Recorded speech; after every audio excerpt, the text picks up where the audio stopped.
Cuba के राष्ट्रपति Miguel Diya's कैनेल ने अमेरिका के साथ फिलहाल कोई बातचीत न करने की घोषणा कर दी है और ये बयान अमेरिकी प्रेसिडेंट डोनाल्ड ट्रंप के लिए एक बड़ी धमकी की तरह है। एक दिन बाद उनके उस बयान के ये बयान आया जिसमें उन्होंने क्यूबा को बहुत देर होने से पहले समझौता करने की सलाह दी थी।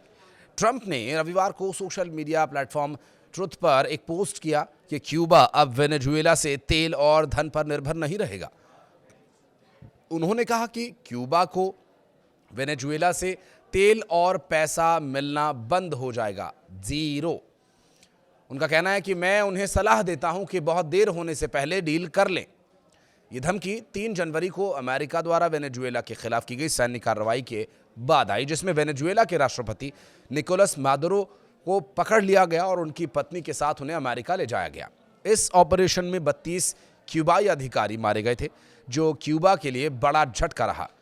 सोमवार को डियाज कैनेल ने एक्स पर कई पोस्ट किए।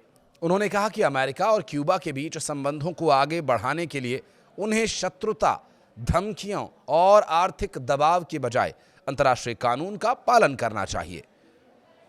जोर देकर उन्होंने कहा कि क्यूबा विभिन्न अमेरिकी सरकारों के साथ संप्रभु समानता, पारस्परिक सम्मान, अंतर्राष्ट्रीय कानून के सिद्धांतों और पारस्परिक लाभ के आधार पर संवाद के लिए हमेशा तैयार रहा है, बशर्ते आंतरिक मामलों में हस्तक्षेप न हो।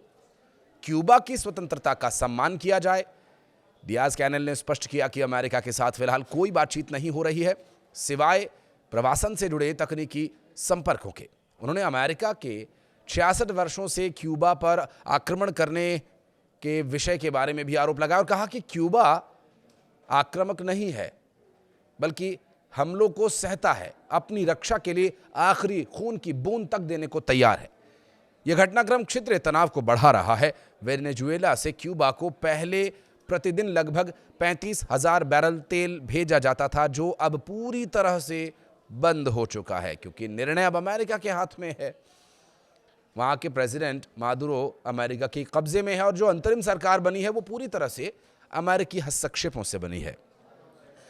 अब जानकारों के अनुसार हमले से पहले क्यूबा को वेनेजुएला से और उसके अलावा मैक्सिको से करीब 5,500 बैरल और रूस से 7,500 बैरल कच्चा तेल हर रोज भेजा जाता था।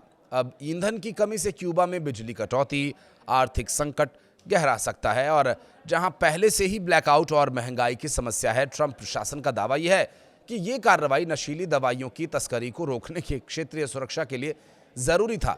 मादुरो पर अमेरिका में नार्को टेररिज्म का आरोप लगाया और न्यूयॉर्क की अदालत में पेश किया गया। हालांकि कई अंतर्राष्ट्रीय नेता जैसे संयुक्त राष्ट्र महासचिव एंटोनियो गुटेरेस ने अमेरिकी कार्रवाई को अंतर्राष्ट्रीय कानून का उल्लंघन बताया और क्यूबा की स्थिति अब बहुत नाजुक है। विशेषज्ञों का मानना यह है कि डियाज कैनेल का बयान समय खरीदने की कोशिश हो सकती है, जबकि आंतरिक संकट अभी बढ़ रहा है और इस संकट की घड़ी में क्यूबा अपने अस्तित्व की रक्षा करने के लिए पूरी तरह से तत्पर और तैयार है।